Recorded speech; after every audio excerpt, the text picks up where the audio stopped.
What events in history are taught completely wrong in your education system? Before we start with the first story, please hit subscribe and ring the notification bell to stay updated with us. Story 1. I think there are different narratives about how Germany conquered Austria. A lot changed in that regard in Austria. They claim to be forcefully annexed, but every museum, memorial, and other public discussion of history nowadays makes an effort to be more nuanced. Haven't gone to school in Austria, but from an adult's perspective nowadays, Austria seems to be one of the countries that actually engages with its past honestly. Austria very much wanted to join Germany after World War I. Unfortunately, that didn't happen until 1938, under the Nazis. But it makes little sense to compare 1918 when both countries were democratic with 1938, when both countries were fascist dictatorships. Austria wasn't able to feed herself after being cut off from her former crownlands. If I lived in 1918, I would have supported joining Germany too, because it was what made the most sense. Story 2. The Troubles. Not wrong, but neglected to be taught at all, at least at my school here in England. Unless maybe I just missed it. It's not covered well in Northern Ireland either. Don't worry, you didn't miss it. We learned more about JFK turning into half a watermelon than we did about the Troubles. I think mostly because it's a very complicated subject to teach young people. The police rook are the baddies, the army are the baddies, the paramilitaries are the baddies. You're supposed to have a good side to support, but there simply wasn't. Story 3. Let's also talk about what the Japanese did to China and surrounding countries. Their share of war crimes dwarfs what the Allies did in the Pacific Theater. Read about Indonesia in WW2. World War II sucked balls and there was no purely good side, only major suffering and death. But the Allies were far away from the atrocities committed by the Axis powers. Edit to the people saying, oh, but the US did this or that and are just as bad. They are not even close. Japan was invading other countries and enslaving, raping, pillaging their civilian population by the millions. They did as bad as the Nazis, if not worse in some instances. Yes, a lot of the Japanese civilians fall off because of the war during US attacks. But there is a point where a culture government country ends up suffering the consequences of its actions. By the way, in the final stages of the war, the Japanese government had conscripted a quarter of its total population. Any men aged 14 to 60 and woman until 40 was a combatant. If anything, the atomic bomb saved a lot of lives on both sides. Story 4. In the Netherlands, it's about the War of Independence in Indonesia. It is the most brutal war the Netherlands fought in, and the history books here mention it like it was just an uproar. Since the 70s, people here tried to protest that the war was wrongly documented. However, to no affair, the books were not changed. Recently, a Dutch institute did an enormous research on the war, and they found that the Netherlands committed great atrocities in their former colony during the war, and the war was absolutely brutal and devastating on both sides. Now people are pushing to change the books again. But for some reason, the people that write and supply the books are hesitant to change it because some of the soldiers who fought in that war are still alive. So the history teachers here have the duty of telling the students the truth, even though the book says differently. Story 5. German academic here. I had an Indian intern student, first time in Europe. He had a great time traveling around Europe on weekends, and one Monday morning asked me, so France is full of statues of their kings. Austria too. Italy as well. Why have I not seen a single Hitler statue in Germany? Crickets. I asked him what he had learned in school about Hitler, and it turns out that the portrayal had been along the lines of, a great statesman did a lot for Germany, eventually started a war, and lost. Not unlike a German Napoleon. I'm wondering how much of that is anti-British sentiment. Story 6. Lenin didn't warn against Stalin becoming leader of the Soviet Union because he was too brutal. Lenin was just as brutal as Stalin. But Stalin was a bully with members of the party, and that was unacceptable. Bolsheviks should settle their political debates through discussion.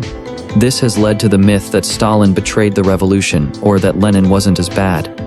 Terrorizing the population with mass hangings and summary executions was perfectly fine with Lenin.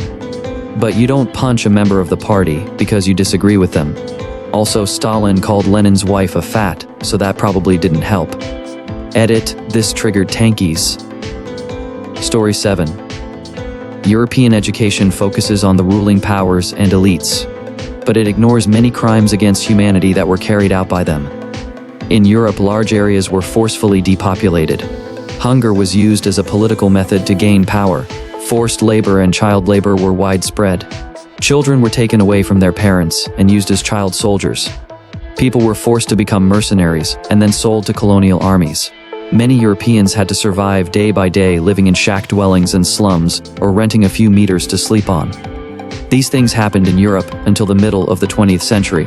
And let's not forget about the crimes against humanity abroad in the name of colonialism. Edit, I accidentally wrote 21st instead of 20th century. Story 8. I grew up in Texas.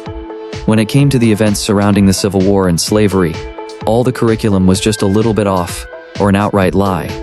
Most history teachers would say that Texas is legally allowed to secede from the US, and when it came to the Civil War, the cause was always states' rights, and not states' rights to have slavery. I had some big cognitive dissonance coming out of high school and into college history classes, which highlighted slavery as the main cause of the war. Story 9. I'll get downvoted for even saying this. US and Canada downplays what happened to Native Americans. But even when they do, they'll write anything bad about us to justify why eliminating us was appropriate. But you guys fought each other, so it's okay, not all of us. Yes, some did, but most of us had trade routes and honored the land. We just wanted to live, that's all. But we were treated like pests and lied to. Even when we honored the treaties they just signed and make new laws to remove us because they wanted something truly horrendous. All land is stolen. We didn't steal from anyone. That's why we're called First Nations. When we arrived in North America, no one was here. Thousands and thousands of years gone because people wanted property lines. Just sad. Racism is still alive and well. Story 10. In the US, it's taught that it's the Irish potato famine. The focus is really on the pathogen that destroyed all the crops in Ireland. In Ireland, it's just called the Great Hunger or the Hunger. The first question people often ask about it is, why didn't they just plant different crops? Well, it's because the British blockaded the entire country and wouldn't allow any foodstuffs in the country. And everything Ireland did grow was confiscated, put on British ships and sent to England. Every country experienced a potato famine between 1845 to 1852. But Ireland's problems persisted far longer because of the British. Story 11. I'm not the op you asked, but I'm Indonesian American, and I grew up in Indonesia. I have never lived in Japan, but I think I can provide a bit of insight to this. In Indonesian history books, we were taught not only about Japanese atrocities across Southeast Asia during World War II, but also how the Japanese occupiers promoted themselves. They put out propaganda banners using local languages of the time: Dutch, English, French, Malay, Tagalog, Vietnamese, and so on how Japan came to save us all from our European occupiers and helped us regain dignity as fellow Asians. They even took over the existing currency of Indonesia, formerly known as Dutch East Indies at the time, and put their own names on it. Just because, there was a bit of appreciation from the Indonesian side though, as the Japanese knew that they were losing the war against the Allied powers. They felt that it's better to keep their end of the bargain and encourage their Asian brethren to gain independence anyway. That served as one last middle finger to the Allied powers. This gesture of helping to put independence apparatus in place is not forgotten by Southeast Asians, so in a way it was a win-win gesture for the Japanese govt. Like a formerly abusive ex-boyfriend, who would then help his abused victim to stand up for herself by finding her a lucrative career. Which is why, unlike in China and Korea, you generally don't see Southeast Asians conducting street protests whenever a Japanese PM visits Jakarta, Manila, Kuala Lumpur, Hanoi, etc. Story 12. Not exactly history class, but my Indonesian friend told me a funny story when he went to the Netherlands and visited one of the museums there. Most of their Indonesian national heroes who fought against the Netherlands were displayed in the museum, but were labeled traitors or something along those lines. Are we the baddies? I'm born in the Netherlands to Indonesian parents and am knowledgeable of the narratives in both countries. Indonesians in Dutch history are definitely seen as the others. Yet through time, there's a difference.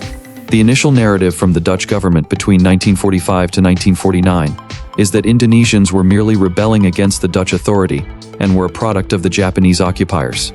With Sukarno, the Indonesian Republic, as traitors, this was used to legitimize the reoccupation. It has been ingrained in the main Dutch narrative, but moments like the reveal of excessive violence from the Exesinota in 1969 made people aware about the violence perpetrated by the Dutch. So there is also a more critical narrative about this period, that don't regard Indonesians as traitors but people who wanted to be free from their colonizer. This narrative dropped the label police actions and elaborates on why this label was used.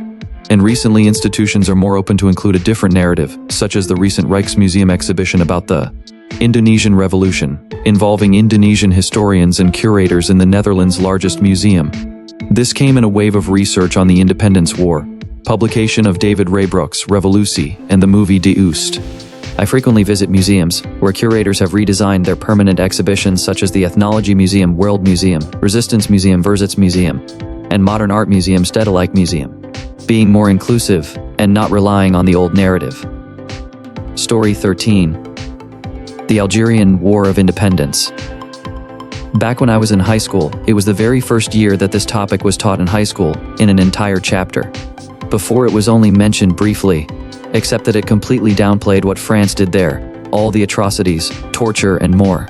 It was seen from a neutral point of view, and barely indicated that France actually lost the war, and did not simply give Algeria its independence. I had to wait until I was in college to find a few French movies that talked about this war, and described how awful we acted there and what we truly did. Even today it's barely talked about that we committed such atrocities, and not only in Algeria, but in our own country against the very same people.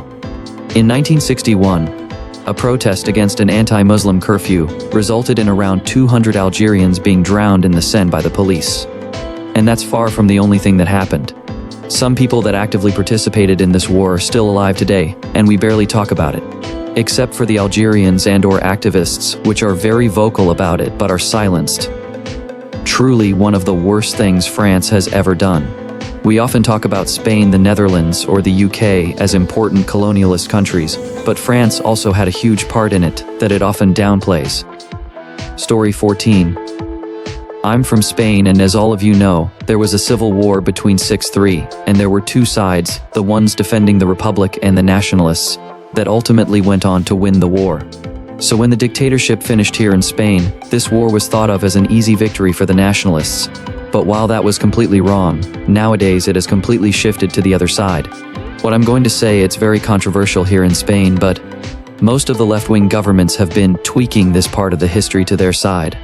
Most people nowadays think that the nationalists just were slaughtering everyone who stood on their way, leaving people in the sides of the road and other similar things, but this isn't entirely true. Because some people forget how many people were eliminated by the Republicans, and even worse, they constantly went into churches and eliminated everyone, even sometimes RPing the nuns and even some minors. Everything dictated by the Republican government. I'm not saying the nationalists were good people, as they did awful, really awful things. But I think this part really suits the topic of this questions. Story 15. One aspect of history that is often oversimplified in education is the narrative surrounding Spain's colonization of Latin America. It's frequently taught as if the entire nation of Spain was united in the exploitation of Latin American countries. But this overlooks the complex reality that Spain itself was a deeply stratified society. While the colonies suffered immense exploitation and violence, the majority of Spaniards, particularly the middle and lower classes, were also enduring hardships. Spain was dealing with economic struggles, internal conflicts, and heavy taxation imposed by its own elites. Latin America wasn't just a distant colony, it was considered part of Spain, an extension of the Spanish Empire. The same elites who oppressed and exploited people in Latin America were also oppressing the common people in Spain. The colonial system primarily benefited the Spanish monarchy, the aristocracy, and the colonial administrators, not the average Spaniard.